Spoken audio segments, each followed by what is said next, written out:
So how do you create a larger-than-life lion named Aslan that walks and talks? That was a task at hand as we prepared to present Narnia, The Lion, the Witch, and the Wardrobe. It was a year before the first scheduled performance at Fairmount Christian Church. First, you look at what other theater groups have done previously. Some Aslans were fantastic and awesome, some were less than that. Most of the professional Aslans were created with a budget well over $100,000. We had something a bit less than that to work with. We needed a team of expert life-size model and puppet makers, but since none were available for our budget, we got these guys. Zach Walker, professional advertising creative, classic car builder, and mechanical man. Bill Lipscomb, car guy, tinkerer, and mechanical thinker.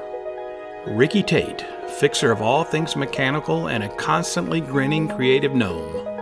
And Bob Wirup, the lowly leader of this more than motley crew. Other than a few elaborate Halloween or VBS costumes over the years, these knuckleheads had no experience at building something even close to Aslan. After many design ideas and thoughts of building materials, a scale drawing of Aslan was made. He would be constructed of PVC pipe, foam board, steel rods, hula hoops, and whatever else we could think of along the way. He would be roughly 8 feet tall and 12 feet long. But how do you get an 8-foot-tall lion to really move? Cardboard cutouts of leg segments were created based on the concept drawing. They were pinned together and we walked around to test our ideas. Not much to look at, but it just might work. Next, we gathered materials and started to build.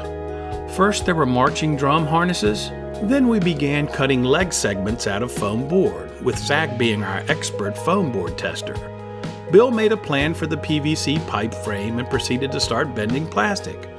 Finally, we started to put all the parts together. It looked like this might work for the body, but what about the big lion's head? Aslan's noggin began on Bob's back porch with a chicken wire frame that was covered with paper mache. Next came a covering of fur and then some painting and refining of the facial details. Ricky figured out how to make the mouth open and the eyes blink, and all of a sudden, Aslan started to come to life. We were months into the build and we still didn't know if Aslan would actually be able to move. Finally, Bob and Ricky strapped in and took Aslan for his first stroll. Not perfect, but not bad. After some mechanical tinkering and reinforcement, we invited Josh Norman and Ryan Nelson, the actors who would actually be in Aslan for the show, to take their first walk. Again, with more tinkering and adjustments, Aslan's movement improved. With some screen wire, lots of cans of spray glue, yards of foam padding, and about a dozen fur bundles from Walmart, Aslan got a fur coat and actually started to look like a lion. We moved him to the worship center and introduced him to the team, and Josh and Ryan started to rehearse with the Narnia cast. During rehearsals, Aslan suffered a broken leg just before the first show, but the crew quickly surgically repaired it and he was back at it the next day. This is one tough lion. As you may know, the rest is history. The Lion, Witch, and Wardrobe had a great 2-week run at Fairmount Christian, entertaining 6,000 plus people over 9 shows. Aslan ended up being the biggest star of the show, literally, and audience members couldn't believe that we had made him ourselves. Many wondered what would happen to him after we finished the show run. We're happy to say that he lives still, as his new home is with local Christian theater group Characterworks.